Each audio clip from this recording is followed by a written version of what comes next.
TNA Wrestling crossed the line again as we moved ever closer to the Slammiversary pay-per-view next week. It is going to be an absolutely fantastic show.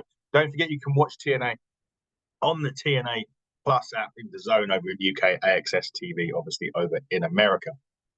This week's TNA was pretty much a crossover, for want of a better phrase. They had two NXT versus TNA matches on the show. First one being Jordan Grace having an open challenge, which was answered by NXT's Izzy DeAnne. And that was a really good women's match for the Knockouts Championship. The crowd are fully behind Jordan, as you can imagine. She obviously, there was some interference, in this one from Ash by Elegance's concierge. But she delivered a great match with Izzy. Actually, I hadn't seen a lot of Izzy before this. I do watch NXT sporadically. I'm watching it a bit more now with the crossover. And she's very, very good as well. So they complemented each other really, really well in the ring. Jordan Grace picking up the victory, which, listen, probably wasn't a massive surprise due to the fact that she's got Ash by Elegance next week at Slammiversary. But it was still a really, really good one-on-one match, really enjoyable. And again, it really showcased Izzy DeAnne as well. I was quite surprised at how good she was.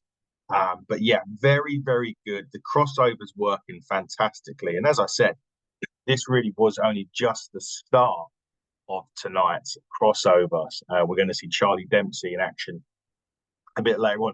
One of the things I really liked about TNA this week was the open. So they showed you what happened last week when Nick Nemeth was taken out. Frankie Kazarian obviously walked away with the cigar in his mouth, and it looked as though it was him that obviously attacked Nick, and eventually it was.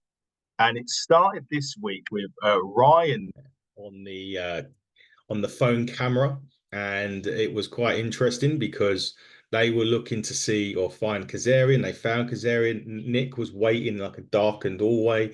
They started to fight on there. It got broken up, but it was a really good way to start Impact with that brawl because it fed along quite nicely from last week. It kind of continued as it finished, which was a really good touch of Impact Wrestling. Some really good production in that for it to do that, and haven't seen that in a while, really, from Impact Wrestling. So it was a really, really good way to start the show. And actually more of that, actually, because it was like Frankie was like, why are you filming? And it was just like, well, here's Nick, bang, and they just kick off. It was a great way to actually physically open the show. And then we cut into obviously the Jordan Grace match against Izzy DeAnne. But great start from Impact. Really enjoyed it. It was just nice how it flowed from last week to this week, certainly for sure. But as I said before, this wasn't just this wasn't just one NXT. We had two. We had the son of William Regal, Charlie Dempsey, against Zachary Wentz in another great match. Charlie Dempsey he is just William Regal. If you just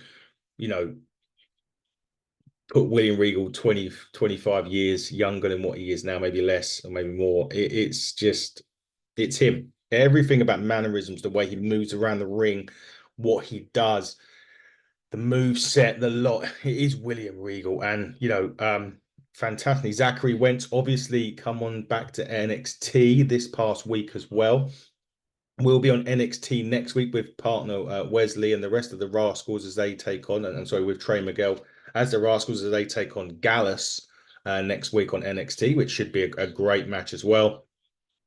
Charlie Dempsey, Zachary Wentz was a great match. It was just, there was technical, there was some high flying, there was some strong style, there was a bit of everything in this match, which complemented both wrestlers so well. These two were great. The TNA fans are very all on TNA. They don't, it's kind of like a rabid fan base that they've got there, which was so good as well, because they really wanted the TNA guys to get the job done, which, to be fair, and as they should be totally supporting their talents for sure. The interesting point about this was it wasn't just Charlie Dempsey from the No Quarter Catch crew. try to say that every week. It's really difficult. Mile Bourne from the No Court Crash crew showed up as well. Provided a bit of a distraction, which Dempsey then picks up the victory for them, and they actually end up beating down the Rascals a bit more, which, you know, showing the way it ended because the match was so good. I could have watched that all day long, to be fair. But you know, more of the NXT stuff. We can't wait. It's been brilliant. It's been so refreshing. You know, when promotions work together and it works together well. Now we know, you know, it just works. But on the flip side of that, we just wanted to quickly talk about contracts. I did mention this during the Raw review. Jordan Grace's contract is up in January, from what we know. Josh Alexander's contract, I believe, is also coming close to. From what we hear, and this is just reports, this isn't legit, I don't know this, WWE are going to make a big play for both of those wrestlers, which, yeah, to be quite honest, you don't blame them. Jordan Grace, you know, fantastic. Josh Alexander, amazing athlete. So it really doesn't surprise me that the WWE will make plays for them, and perhaps that's and I suppose that's where the partnership kind of works a little bit as well, because theoretically, WWE contract expires. There's a home right there in NXT, and you're still working together, so it could really. They can even perhaps. I mean, this is fantasy booking, you know, 101 here. So, you know, why don't you just put things in the draft as well, and TNA, and have TNA included in the draft, and then work it together where, you know, they can get some wrestlers that perhaps need more ring time because they're not getting it in WWE or whatever, you know, or however you want to do it. The younger talent in the WWE, a bit more like an NXT type thing. I don't know. It was just me thinking out loud. But yeah, Jordan Grace, Josh Alexander, WWE apparently going to be making big plays for both of those. As I said, not really a surprise. And Jordan Grace has been in WWE. She knows how it works. So we'll see what happens with that. Next year, I believe, Jordan Grace, I'm not quite sure of Alexander. I'll have to double check on that one. But Jordan Grace, apparently January time, Rumble time. No, she was in it last year, of course, as TNA champion. So we don't know, though. It could be that she re-signs with TNA and she still works with WWE like they're doing at the moment. Joe Hendry, obviously a big player in that this week as well. Was on NXT in the main event successfully, pinning Sean Spears with the standing ovation. So fantastic for Joe Hendry. He is everywhere at the moment. Everyone wants to be, well, everyone believes in Joe Hendry. Let's just say that for now.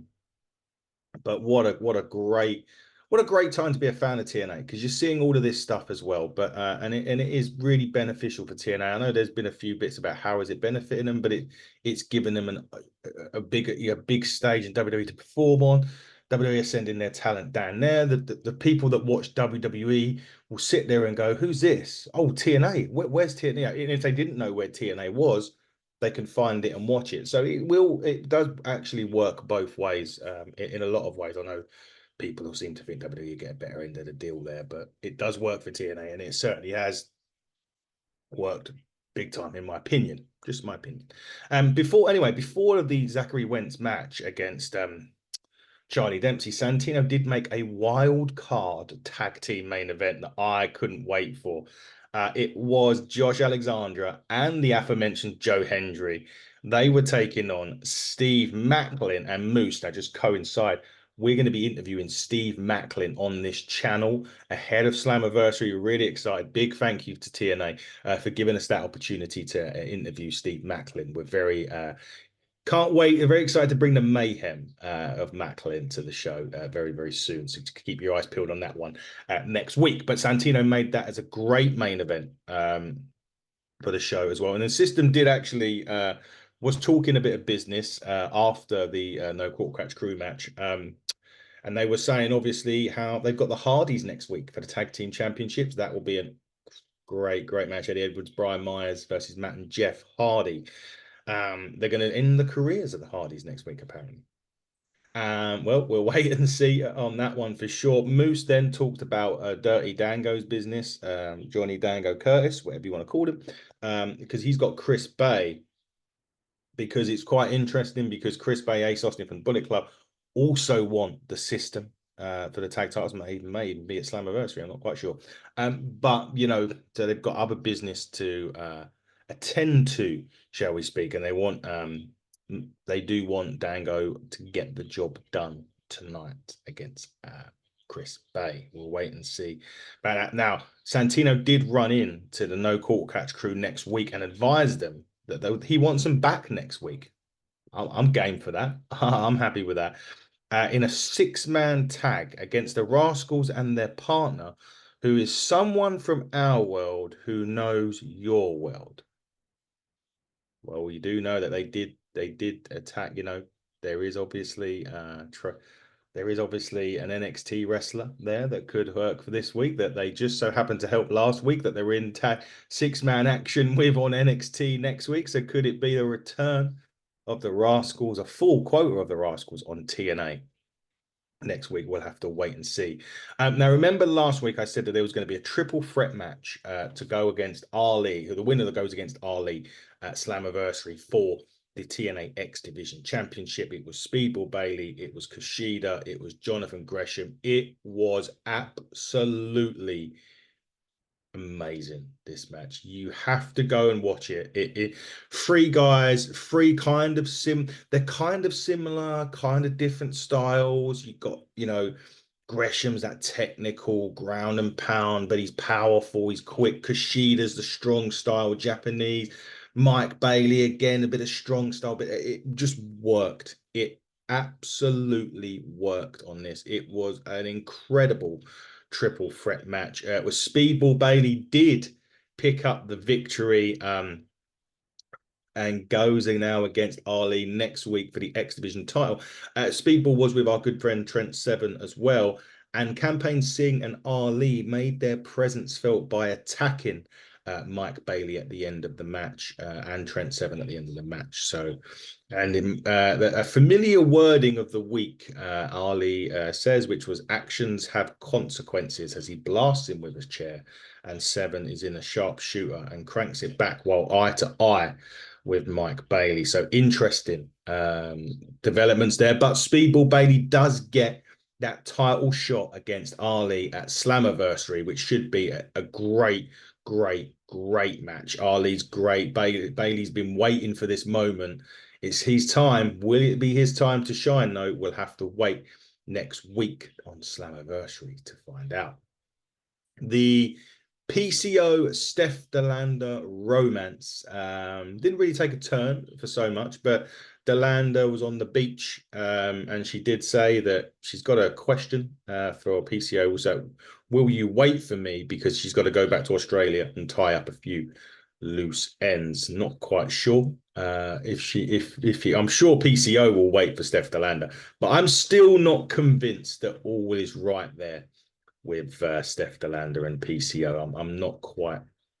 I'm a bit skeptical about that situation, but nevertheless, I'm sure PCO will wait for Miss DeLander, and we'll find out what happens. Maybe next week, maybe at Slammiversary, but we will find out.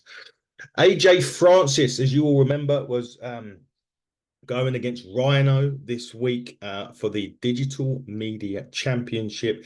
Philly loves Rhino. ECW crowd erupted for him. It was great. There was a promo as well from AJ and Rich One. AJ's great on the mic, by the way. He's brilliant. He's the longest reigning international wrestling champion as well, about the model of the modern era. It's interestingly enough, there was an ambush start, big ECW chant. And Santino Marella does say this is going to be a street fight, which was crazy. You know what it's going to be like when it's ECW. There was a bit where it was throwing a chair at Rhino threw a chair at AJ Francis, big Sabu style, you know. The way that Sabu used to throw a chair, there was tables. It was unbelievable. It was just a great nostalgic style ECW match. There was a low blow from AJ Francis, and he got the victory over Rhino on this occasion. Did continue to beat down the War Beast, the Man Beast, whatever you want to call him. And then the lights go out. And when the lights come back on, Right behind them is PCO. The crowd again, massive pop for PCO. They love him. God, but they didn't. He did start attacking it, but they did get the upper hand. Francis got in his face, held up the International Heavyweight Championship before leaving the ring and basically laid him out. It's a shame for PCO. However, we know that match is official. I believe it's for both championships at Slammiversary. AJ Francis versus PCO for the Digital Media Championship and the Championship. Wow. That's going to be a very interesting encounter next weekend at Slammiversary, which you can see on the TNA Plus app. So make sure you get that application and get it watched next week for sure. Giselle Shaw this week as well on TNA, another impressive outing as she beat Tasha Steelz. I do like Tasha Steelz. I think the future is very bright for her for sure. Giselle Shaw coming back to TNA, was talking to Gal Kim. She said she's got to do things her way. It's really good, and it's really nice to see Giselle Shaw back. And she was, she kind of returned a couple of weeks ago. It was a really good performance. Good to see her back in this one as well. And it's another great addition to the Knockouts division full time again. Looking forward to seeing what she wants or where she goes. Does she want a title shot? Will she be Jordan Grace? Will it be Ash by Elegance? We'll have to wait and see on that as well. Zaya Brookside is another one. And also, she's interested. She wants to, carry on, and she wants to get revenge first for Alicia Edwards, cost her the win, if you remember, on her last in-ring match. So she wants a bit of revenge there, but she's another one that's very, very impressive, continuing to impress. Obviously, Harley Hudson's another one to come in soon for TNA. They did sign her to a developmental. I think she won the gut check last year. We're still waiting to see her debut in TNA, and that's another great addition. That Knockouts division is just getting bigger and better. And add that to some of these crossovers that could be happening with WWE. There is a hefty, some hefty matches there that you want to be watching on both companies. When Harley comes in as well, she is a fabulous talent. Another talent in England, sorry, to look out for, and I think should be on the radar of any company in America is the Liver Bird, Lizzie Evo. So just remember the name for the you American fans watching, Lizzie Evo. She is great. She is really, really good. I've seen her a few times, and she's got everything good about her. She's brilliant in the ring. She's got great promo as well. And whether she's heel or face, she's a great addition. So she should be one, certainly, that TNA are looking out for in the future. Now, we did mention earlier on that Dirty Dango was going to be on the show, or Johnny Dango Curtis against Chris Bay. They did have their match. Chris Bay accompanied by Ace Austin. You remember the system wanted them to make sure that the business was done. It absolutely was done today. Dango and the system made sure they disposed of Chris Bay and Ace Austin. Again, it was a really good one-on-one match. You got that experience factor there with Dango as well. He's been around for a while, knows his stuff, really good in the ring. People seem to, it always amazes me. Sometimes people forget how good he actually is because of the gimmicks that he's had in the past, where it was more about, in the WWE, for example, it was more about the gimmick than the action. But he's very, very good in the ring. He's very calculated at what he does. And he's a wily veteran. I think you can call that. I think it's a fair shout to call him that now. It was a great match. It really was a good match. But the system did come out as well and take off Ace Austin as well, which whilst they were doing that drew the attention of Rich Swann, which then, he did hit the top rope splash outside, but then Dango finished him off. And the system picked up the victory on this. Well, sorry, Dango picked up the victory with assistance. Is he in the system? Shall we call it? Is he a member now? Is he officially? I don't think he's officially in it yet, is he? They've not officially brought him in as a system, but he's done his job this week.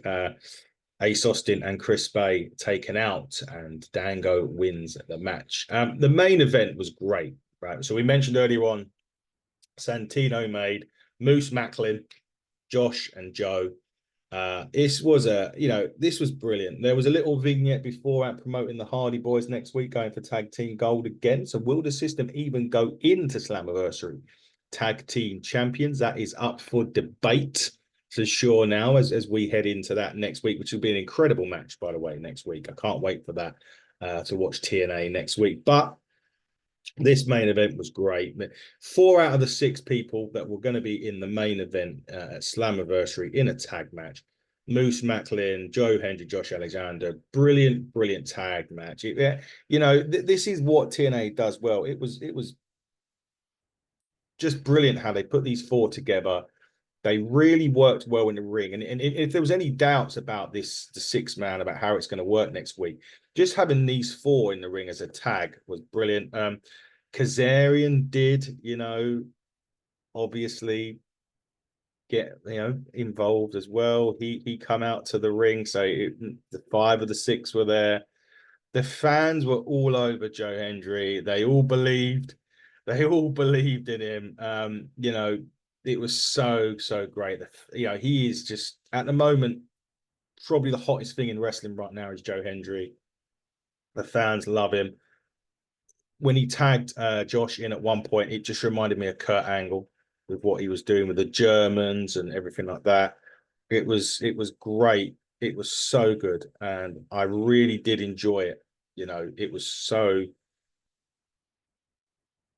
It's so refreshing to see Alexander like that. It's so Kurt Angle. It's brilliant. But just when you think the faces are going to win, Kaz gets involved again.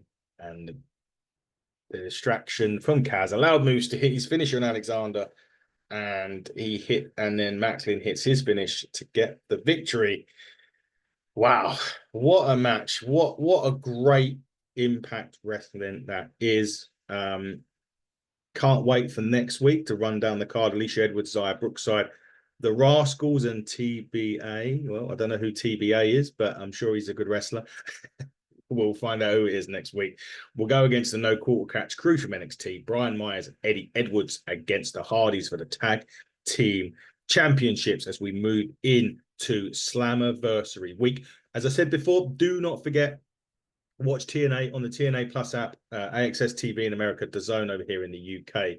But also keep your eye on this channel at HTT Buckle, Hitting the Turnbuckle podcast at all social media outlets. We will be interviewing the Master of Mayhem, Steve Macklin, ahead of Slammiversary. That interview will drop next week. Keep a lookout on our socials for that. It will be a must-see interview, and we'll find out how Macklin is feeling heading into the Slammiversary pay-per-view. But for now, everybody, you have been watching the TNA review on the Hitting the Turnbuckle podcast with me, your host, Adam Cousins. Until next time, everybody, buckle down, stay safe, and goodbye.